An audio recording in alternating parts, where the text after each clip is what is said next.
Welcome to the Coast to Coast podcast, brought to you by Play Picks and the Lines, coming to you from the West Coast. Josh Lander, joined by my guy Nate Weitzer on the East Coast, and it's time for our favorite video of the day, our player props video. Be looking at a couple of those. Make sure you are liked and subscribed to the page. Got a couple other videos up for you today as well, as we look at a couple other Eastern Conference games taking place today. But as always, if you do still need a FanDuel or DraftKings account, head to fdpicks.com or dkpicks.com and find those listings in your area, such as what we've got for today, Nate. Let's jump into those player props. And before I toss to you, also get ready for a gift card opportunity. As I said, make sure you're liked and subscribed. We'll be giving you that prop here in just a minute, so you can jump into the comments and let us know what you think. But Nate, take it away with player props. Yeah, I'm going back to the well here with our Monday pick, Kevin Porter Jr., who came away with a triple-double that was later retracted. His entire team tipped the ball to nowhere, and then he ran and got it in the last minute. Turns out that is not actually a personal rebound, but he finished with 11, 9, and 11. That is certainly good for his player prop of 27.5 PRA, and that's only 1 point higher at this point, 28.5 PRA in the immediate rematch with the Thunder. And I'm even looking at the juicier odds for 5.5 rebounds, which is down 1 rebound as he goes to OKC. That's plus 125 odds at DraftKings. OKC gives up the most defensive rebounds per game. That's 38.5, and that's not surprising considering they're dead last in offensive efficiency. KPJ has now had 2 straight good games against these Thunder. He went for 18, 10 assists, and 3 rebounds in the first meeting this season. And he's ramped up since Jalen Green went out with that hamstring. His usage is up. His production is up across the board, 18.5 points, 10.5 rebounds, 10.5 assists, and 7 rebounds in their modest 3-game win streak now for the Rockets. He says he's feeling good. He definitely looks like the leader of this offense at this point. And if you remember, he really finished last year on a tear.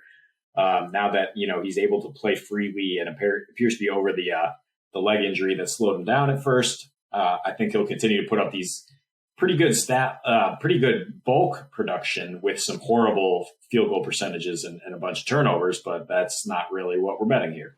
Yeah, we don't need to bet his efficiencies. And I would just like to say, give the kid a triple-double. His team wanted him to have it. This wasn't Ricky Davis throwing the ball at his own hoop to get rebounds and get his triple-double.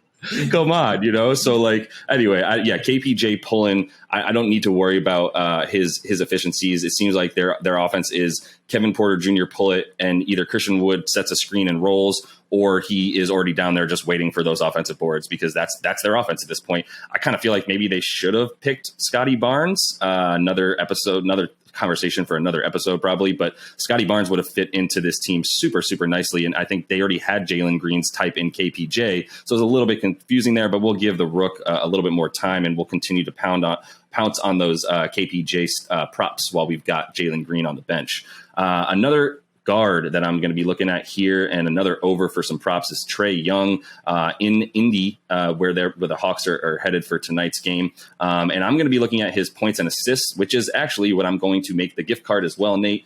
So make sure you are liked and subscribed to the page so that you can jump in the comments and let us know what Trae Young's combined points and assists will be tonight against Indy. This is a team that he plays very well against in his last 6 versus Indianapolis versus the Pacers.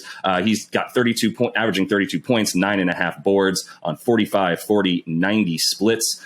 His last 2 in Indy specifically scored 32 and 49 points. And this is what he does on the road. Road Trae, he averages 26.5 points, 9.5 boards, and 9.5 assists rather, and 3.5 boards, with about a 32.5% usage rate on the road.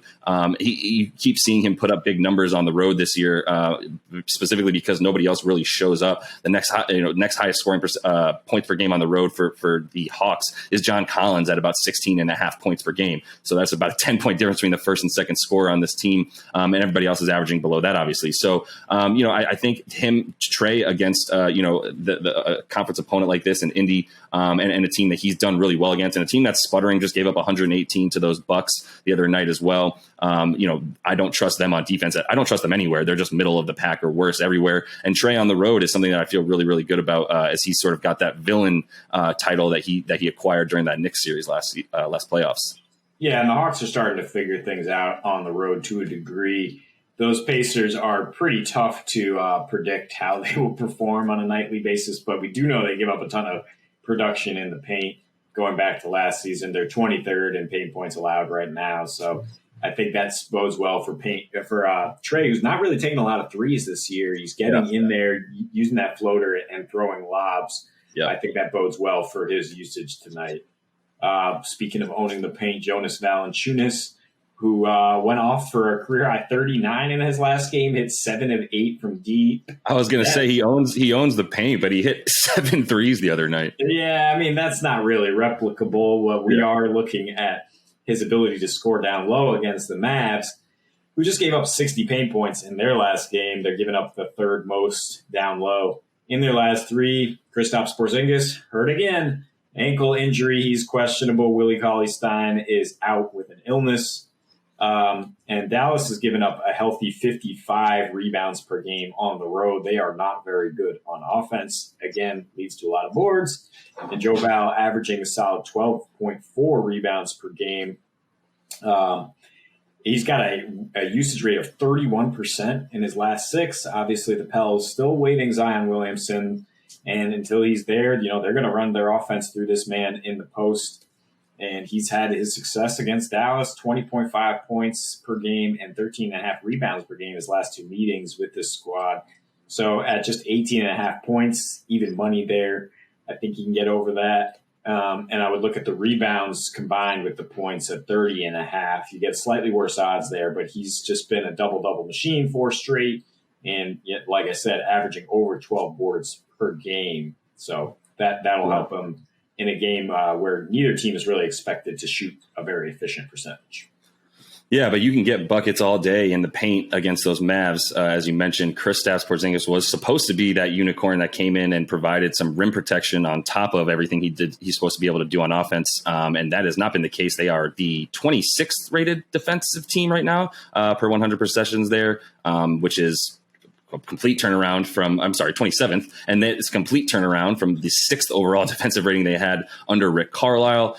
We haven't really, chat on J Kidd for a while on this pod. So we'll just take this opportunity to say, they are very bad on defense. They cannot protect the paint. Willie Cauley-Stein is out, and Kristaps will either be hobbled or out. And this is a game for Joe Val to get over 18.5 points pretty easily, in my opinion, and one that will be indicative of why J Kidd should not be the coach of this team past next season. But that is not for this pod. That's for another time. I'll move on to another center that we already talked about in our other video. Nate, the Celtics are hosting the 76ers tonight, and that means Joel Embiid is going to score a lot of points. If last year is any in his matchups versus Boston is any indication of what's going to happen this year, we already mentioned in that other video. I'll bring it back here. Averaged over 38 points per game last season in 3 matchups versus Boston, shooting 60% from the field and getting 18.7, about 19 free throw attempts per game, which is absurd. And maybe that's not quite going to be the case this season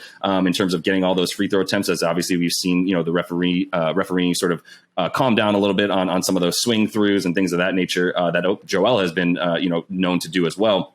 But his point total right now is at 23.5 points against a team that he averaged 15 more than that last year. I'm not worried about him coming back from injury, as we already saw him play 45 minutes in that overtime loss to Minnesota the other night. Once again, Boston gives up more points at home, 109 points per game at home. Somebody's got to score those for Philly. And, with his usage rate at that about 33% this season, I think we really are going to be able to see Joel get his, if you want to throw the boards in there, and take his points and rebounds at about 33.5. I do think, a double-double is in the cards for Joel tonight. But 23.5 points just seems like a misprint for some reason.